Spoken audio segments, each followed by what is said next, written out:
Hoje a gente vai falar com a minha colega jornalista, a Maria Paula Carvalho, que mora em Paris. Maria Paula, tudo bom? Tudo bom, Fernanda? Prazer conversar contigo. Quanto tempo você já está em Paris? 3 anos, desde Ah, 2017. então sabe bem. Você é casada com francês também, né? Sim, foi uma das razões de termos vindo para cá e aproveitar uma oportunidade nesse país.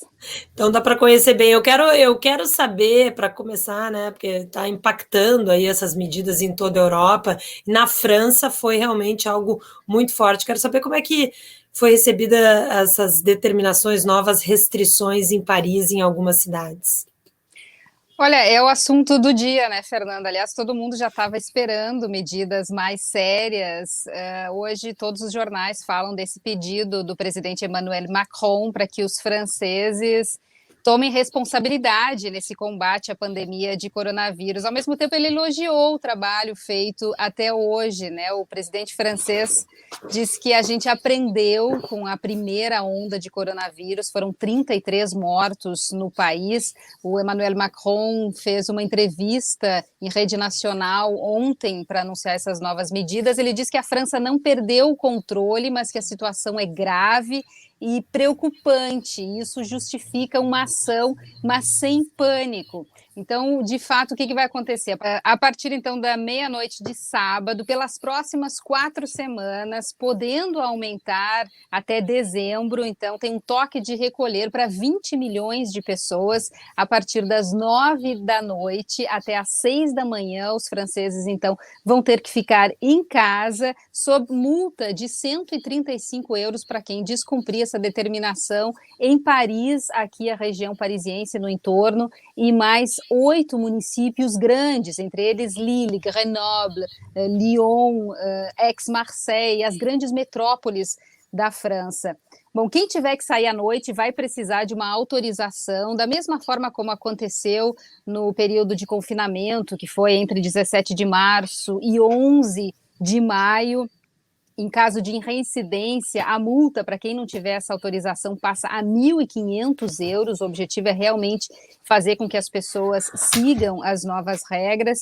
E o objetivo, segundo explicou o presidente da República aqui, é permitir que a França continue aberta a sua economia, né, continue a vida econômica do país, as escolas e universidades abertas, mas evitar ao máximo os contatos sociais, quer dizer, as festas, as reuniões em família, porque, segundo os cientistas que apoiam o presidente, foram nesses encontros que aconteceram as contaminações. Então, elas são grandes vetores de contaminação de Covid-19 no país, segundo esses especialistas. E aí o governo apresentou dados para justificar esse toque de recolher, dizendo que são 20 mil novos casos de coronavírus por dia. Na França, ele quer baixar isso para 5 mil, entre 3 mil e 5 mil casos. E o toque de recolher foi defendido hoje por vários especialistas, por diretores de hospitais aqui da França, dizendo que é uma das medidas para desafogar o sistema de saúde, né? O que se quer, o objetivo é que o número de internações por coronavírus fique em torno de 10% do total de leitos de CTI. Hoje a gente está em 32%, Fernanda. É preocupante, né? Mas é interessante porque nós estamos perto, né? Londres, Paris, mas com medidas tão diferentes, né? Porque aqui nunca houve a polícia na rua, assim, ostensiva, fiscalizando. E também há um toque, não é um toque de recolher, é o curfew, né, que eles chamam, mas assim, aqui bares e restaurantes têm que fechar às 10 da noite. Mas não tem uma orientação que você não pode ficar na rua, você não pode estar nesses locais. Isso foi cumprido já lá no primeiro lockdown? Como é que você acha? Porque você não tem uma imagem que os franceses seriam tão comportados assim. Justamente, o Emmanuel Macron começou ontem a interlocução dele elogiando os franceses, porque aparentemente a França foi um dos países que cumpriu mais à risca as determinações, tanto na época do lockdown, e ele espera que isso aconteça de novo, mas também tem multas na rua. A gendarmerie, né, que é a polícia militar, vai ficar responsável pela cobrança dessas multas, e quando bate no bolso, as pessoas obedecem, né? Quanto a um reconfinamento nacional, nacional, eles descartam isso, talvez aconteçam reconfinamentos locais, dependendo do número de contaminações. Outra coisa que ele diz é que não tem por que cancelar as férias dos franceses. A gente sabe que agora, fim de outubro, início de novembro, eles têm 2 semanas de descanso. Emmanuel Macron disse que seria uma medida desproporcional, mas ele pede que as pessoas, mesmo de férias ou com as suas famílias, obedeçam às regras de distanciamento e os gestos de barreira sanitária, né? Além disso, o Macron também lembrou que há muitas sequelas do coronavírus, né? Porque tem gente que diz, é melhor pegar logo, mas não, segundo o presidente, há muitos casos de franceses, inclusive jovens, que tiveram problemas respiratórios, deficiências cardíacas, dificuldade de sono, perda de apetite, de peso, enfim, uma série de consequências, inclusive lesões pulmonares, né? Na prática, Fernando, o que acontece? A França passa, a partir de sábado, de novo, a um estado de urgência sanitária. Isso é necessário para que o governo possa tomar essas medidas. E ele explica que o toque de recolher foi aplicado com sucesso na Guiana Francesa, lá reduziu em 36% a circulação do vírus e ele espera que isso venha a acontecer aqui também. Na verdade, o Emmanuel Macron quer ganhar tempo, né, deixar as pessoas em casa, pelo menos até quase o Natal. Ele escolheu essa expressão toque de recolher, porque ela evoca a gravidade da situação, né? Ainda que os riscos das medidas, especialmente para os setores mais afetados, que são turismo, eventos, restaurantes, né, tenham sido levados em conta aí nessas discussões do Matignon, que é a sede do governo francês. E aí o governo francês ajuda efetivamente, né? Ele colocou um pacote de 470 bilhões de euros para a retomada da economia francesa e ele já se comprometeu a pagar 100% dos salários dos profissionais desses setores que eu falei, incluindo também as academias de esporte, os cinemas, os teatros, enfim, muita gente que vai ficar sem trabalho por causa desse toque de recolher, Fernando. Agora, Maria Paula, eu chego em Paris, eu posso ir ao Louvre ou ao Museu d'Orsay, eu posso ir num bistrô, eu posso ir caminhar no Jardim de Luxemburgo, com máscara ou sem máscara? O que eu posso fazer dessas coisas que eu te perguntei? Pode fazer todas elas com máscara. Os museus já estão abertos, né? Eles põem um distanciamento nas filas, diminuiu o número de pessoas em cada uma das salas, mas a vida segue normal aqui, com a diferença é que está todo mundo realmente mascarado nas ruas, nos transportes públicos, muita gente que não tem como fazer teletrabalho, que está indo ao trabalho também tem que usar máscaras no trabalho, mas hoje ainda o Jean Castex, que é o primeiro-ministro, incentivou mais uma vez as empresas a manterem o teletrabalho pelo menos 2 vezes por semana. Agora, se você está num barzinho, num bar, na verdade, os bares estão fechados. Você pode ir a um restaurante ou um brasserie, onde você vai comer, às 9 ele vai fechar. Então, a partir das 9, o teu destino é a sua casa. Não vai ter gente circulando, passeando nas ruas. É aí que os policiais vão interferir. Não importa o tempo que você vai levar para ir para sua casa, mas às 9 horas você tem que estar indo em direção à sua casa. Mas as escolas e universidades estão abertas. Sim, justamente. O Emmanuel Macron ontem disse que a França foi um dos primeiros países a reabrir as escolas, ele tem muito orgulho disso e ele quer manter as escolas abertas, porque o que aconteceu é que o confinamento geral mostrou diferenças sociais gigantescas, as pessoas de baixa renda, né, muitas delas precisavam até da alimentação que recebiam na escola, então ele quis reabrir as escolas para não prejudicar mais ainda essas pessoas, mas o fato é que depois que as universidades reabriram no início de setembro, é que a curva realmente das contaminações começou a subir novamente. Mas ele diz que não tem como manter a economia fechada e nem as pessoas sem estudarem. Então, vamos tentar atacar os encontros sociais, que aparentemente é onde as pessoas estão se contaminando mais, especialmente jovens. e que acabam passando para os idosos, os mais vulneráveis. Então, essa medida, né, de couvre-feu, como fala, que é realmente o toque de recolher, é para evitar essa possibilidade de contaminação em contatos sociais não necessários, é isso que ele diz. E por quê, Fernanda? Para que os hospitais possam atender todo mundo. Essa é a conta que eles fazem, porque a situação, embora esteja longe do saturamento que nós vimos no início, né, da pandemia, lá na primavera, lá por abril, os profissionais de saúde da França estão muito cansados. Além disso, eles dizem que não tem material suficiente para trabalhar.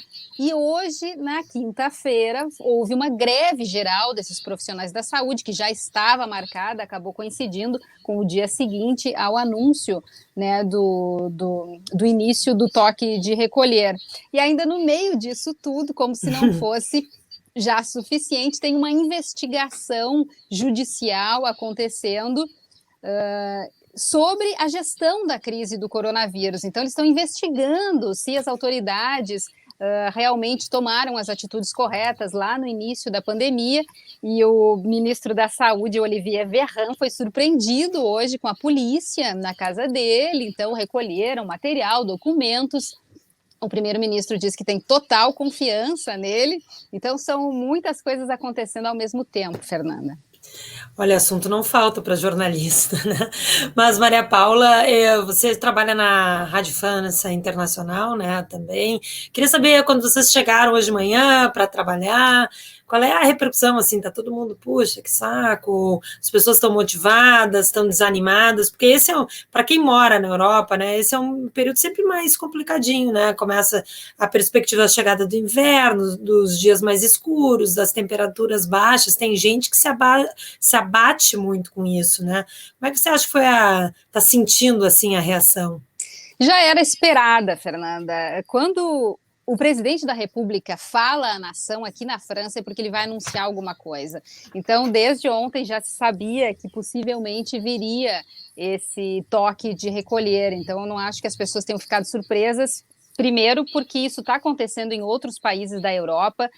A notícia hoje dos nossos jornais é que nessa quinta-feira a Alemanha, por exemplo, bateu recorde de contaminações em 24 horas, o maior número, mais de 6.300 novos casos em 24 horas, é mais do que teve no início da pandemia. Então se esperava já, porque a Holanda, que também durante muito tempo evitou o uso de máscaras, agora tornou obrigatório, a Bélgica tem um toque de recolher, então vários países aqui no entorno estão adotando medidas semelhantes e não teria por que ser diferente por aqui, já que os números aqui são maiores. Essa crise começou com uma crise de saúde, né, se estendeu, né, consequentemente virou uma crise econômica, e eu vivo dizendo, assim, que é uma crise de comunicação também, porque é uma dificuldade de comunicar, porque você não tem muitas certezas, há dúvidas, como é que você comunica os governos, os políticos têm muita dificuldade de falar sobre dúvidas e não certezas e promessas, né, e aqui eu acredito que é um dos problemas do Reino Unido, do primeiro-ministro, né, que gosta de prometer coisas, assim, fabulosas, como o melhor sistema de testes e não consegue cumprir metas básicas, e aí vai perdendo credibilidade, a confiança da população. Acho que agora é um momento muito difícil aqui para como motivar a população de novo e confiar nesse governo. Qual é o momento aí do Macron? Ele tem essa confiança ainda? Pois é, vai perdendo, viu, Fernanda? Menos do que já teve antes, e justamente por causa da comunicação, como você diz.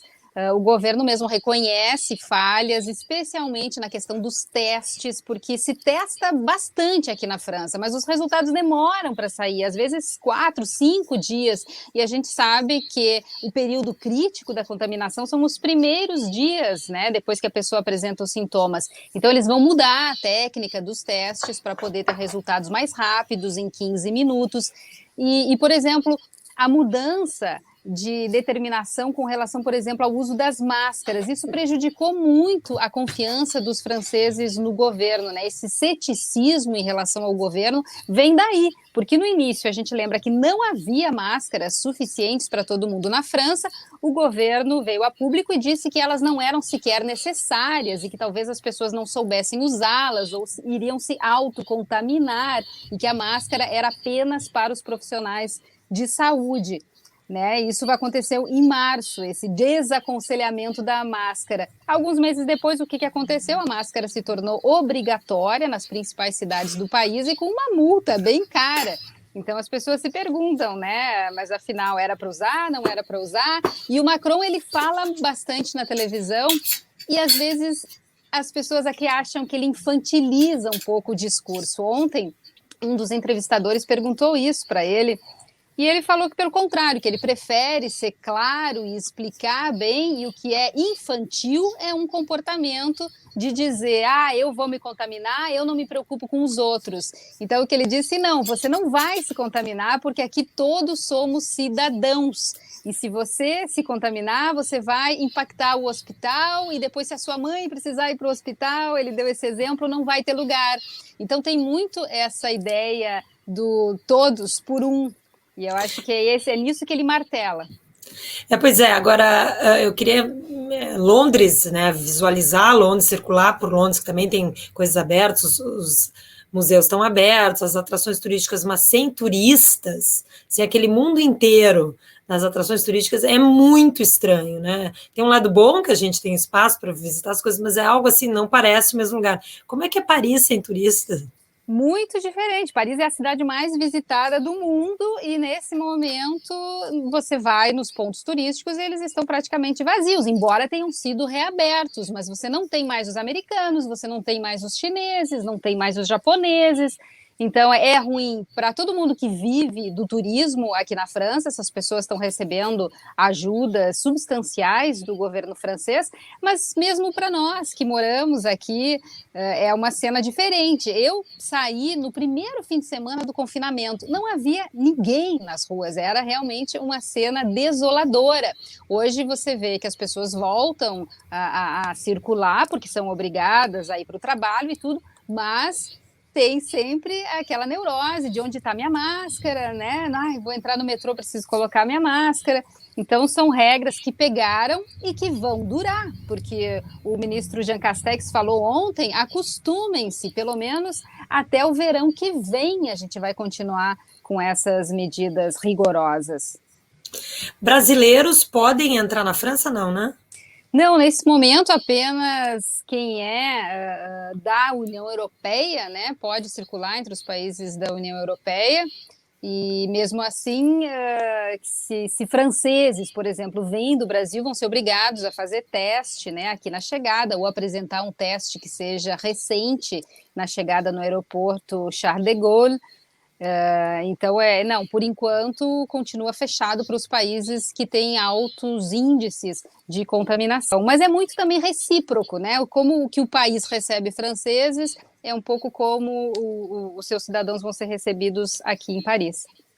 Maria Paula, outra coisa que eu queria te perguntar é que, sei lá, no Brasil, eu tive recentemente no Brasil e eu fiquei impressionada como falam da vacina, que a vacina está logo aí, que as pessoas vão ser vacinadas. Aqui na Inglaterra, apesar de a gente ter duas vacinas famosas que estão desenvolvendo, né, que é no Imperial College e a de Oxford, não se fala, não está se colocando todas essas esperanças, sempre se fala de uma maneira positiva, que sim, está evoluindo com rapidez, mas não, que a vacinação é para logo, né?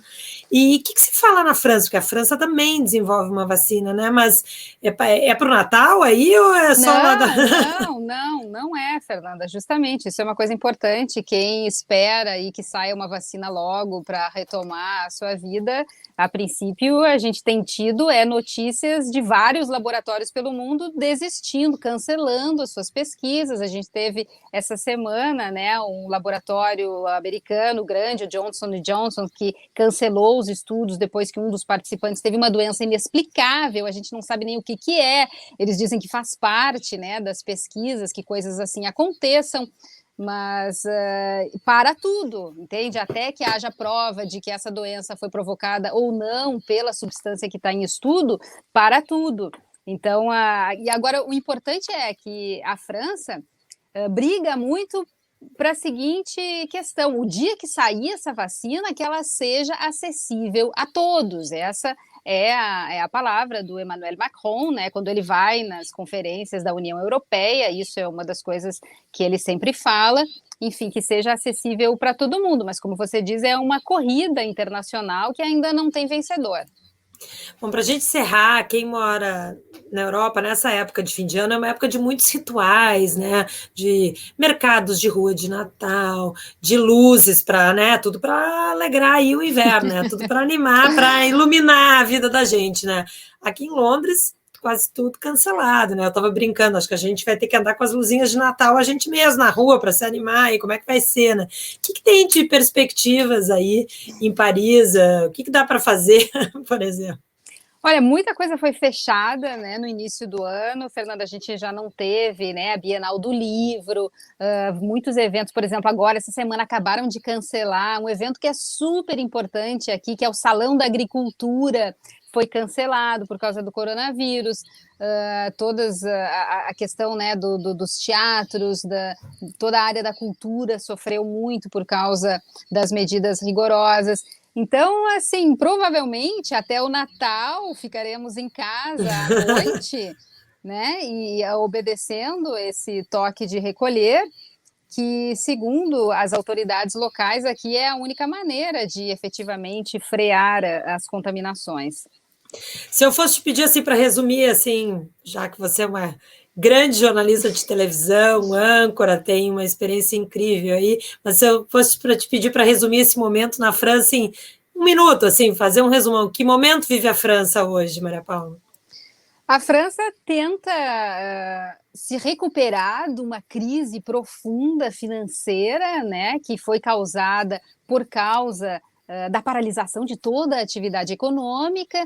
O confinamento terminou em 11 de maio, as atividades começaram a retomar lentamente. Existe esse pacote de mais de 470 bilhões de euros que vão ser investidos, e investidos aonde? Investidos na mudança energética, investidos em setores que podem levar a França para um outro patamar de desenvolvimento, investidos especialmente em fabricação de remédios. O país se deu conta que estava muito dependente dos insumos que vêm principalmente da China. Por exemplo, não havia máscaras, não havia princípios ativos para fazer remédios básicos aqui, porque em razões econômicas, tudo isso começou a ser feito na Ásia. Então, a primeira coisa que o governo se deu conta é que vai ter que relocalizar toda essa produção, é isso que está acontecendo agora, e, por um lado, é bom porque redireciona os investimentos do governo para áreas que são importantes, né, de preservação do meio ambiente, de mais eficiência energética, mas isso é muito ruim para os jovens aqui da França, todo mundo que perdeu os concursos, as pessoas que não conseguem se colocar no mercado de trabalho. Então é um momento em que quem é pobre está recebendo essa ajuda do governo, talvez aqui as pessoas estejam sofrendo menos do que em outros países. Para quem trabalha é uma dificuldade, porque ou tem que fazer teletrabalho ou dividir salas com vidros, com plásticos, com máscara. Então é tudo muito diferente aqui. A França, ela recomeça, né? Ela quer renascer depois desse período, mas aí vem logo uma segunda onda, né, Fernanda? Então é tipo 2 passos para frente e 1 para trás, é mais ou menos isso que o governo está tentando alinhar, né? Quando todo mundo quis voltar a fazer ginástica, por exemplo, que as academias colocaram paninho por tudo para você limpar, não, fecha as salas de ginástica, fecham todas as piscinas. Para os restaurateurs, né, que são as pessoas que são os donos de restaurantes, é desesperador. Eles foram para a rua semana passada bater panela, chefes famosos, estrelados, dizer que essa situação não é possível.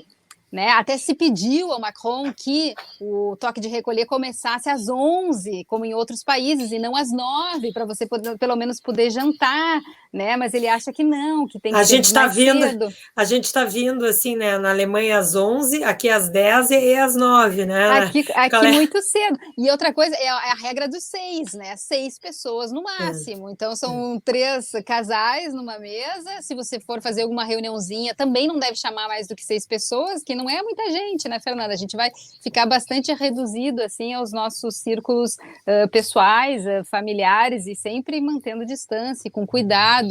Mas, como disse o Emmanuel Macron, aqui é o país das luzes, é o país da razão. Então aqui não tem espaço para duvidar do que dizem os especialistas e duvidar dos fatos. Então o presidente, ele não dá chance para grupo anti-máscara, para pessoas que ficam questionando muito, no sentido de que ele ouve o conselho de especialistas. O Macron se cercou do tal conselho de especialistas e a eles que ele pergunta o que pode fazer, quando fazer. Então, como ele diz, na verdade, ele é o comandante de tudo isso, mas ele ouve bastante quem está estudando. E cabe aos franceses, nesse momento, realmente seguirem, né? Eu acho assim que tem muita reclamação, mas tem infinitas ajudas aqui para que as pessoas possam superar esse momento da melhor maneira possível. A lei trabalhista aí também é muito diferente daqui da Inglaterra, que entre os países europeus é que tem menos assistência, assim, por isso aqui a crise até parece maior, claro, os níveis de desemprego são até mais altos, né? Maria Paula, adorei falar contigo, foi ótimo, obrigada por nos, assim, mostrar esse panorama da tua visão, que é sempre tão inteligente, tão perspicaz. Obrigada, viu? Eu fico à sua disposição, é sempre um enorme prazer. Um beijo. Tchau.